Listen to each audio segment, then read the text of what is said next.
یہ صحابہ ہیں۔ اور آج لوگ ان صحابہ پر بات کرتے ہیں، ان صحابہ پر تبرہ بازی کرتے ہیں، مولا کائنات علی شیر خدا رضی اللہ تعالیٰ عنہ کے بارے میں زبان درازی کرتے ہیں۔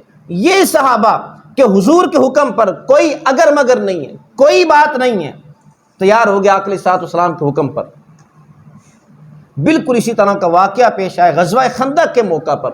غزوہ خندق مکمل ہوا، ابھی صحابہ گھر آئے ہیں، آقا علیہ الصلوۃ والسلام گھر تشریف لائے، جو جنگی لباس ہے اسے اتار دیا، اتنے میں حضرت جبرائیل امین نازل ہو گئے۔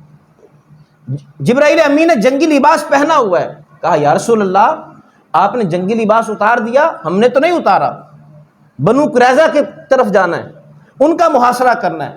تو حضور نے فرمایا کہ جبرائیل دیکھتے نہیں ہو کہ میرے صحابہ کتنی تھکاوٹ کا شکار ہیں، بھوک میں، پیاس میں، روزے کی حالت میں، خندق کھودی ہے، تھکاوٹ ہے، ابھی انہیں ایک رات تو آرام کرنے دو پھر چلے جائیں گے۔ جبرائیل امین نے کہا کہ یا رسول اللہ یہ اللہ کا حکم ہے۔ تو حضور صلی اللہ علیہ وسلم نے بلال حبشی رضی اللہ تعالیٰ عنہ سے کہا کہ بلال اذان کہو۔ اب نماز کا وقت نہیں ہے، بے وقت اذان کہی جا رہی ہے، صحابہ سمجھ گئے کوئی خاص معاملہ ہے۔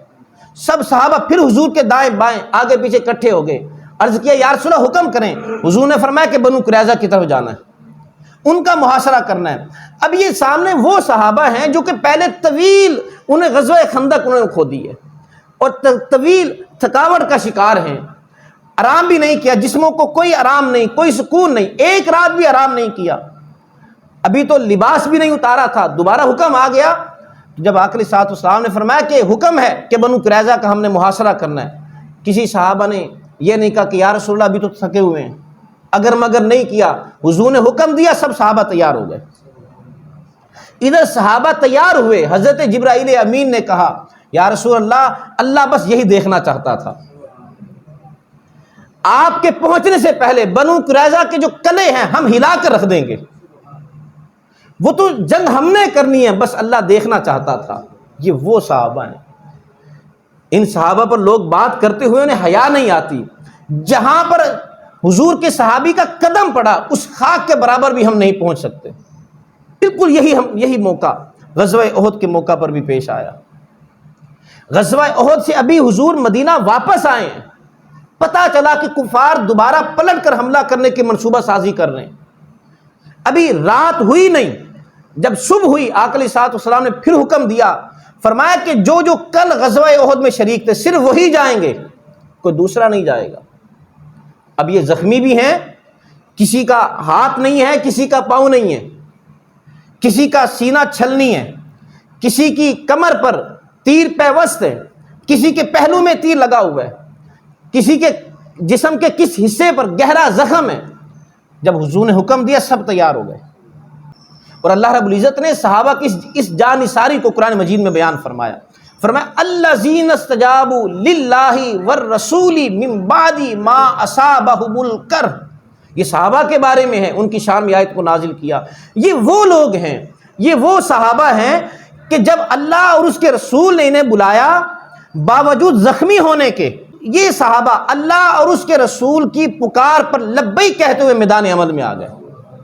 اب دیکھیں صحابہ کو کہنے والے کون تھے؟ وہ تو آقا علیہ الصلوۃ والسلام ہے نا۔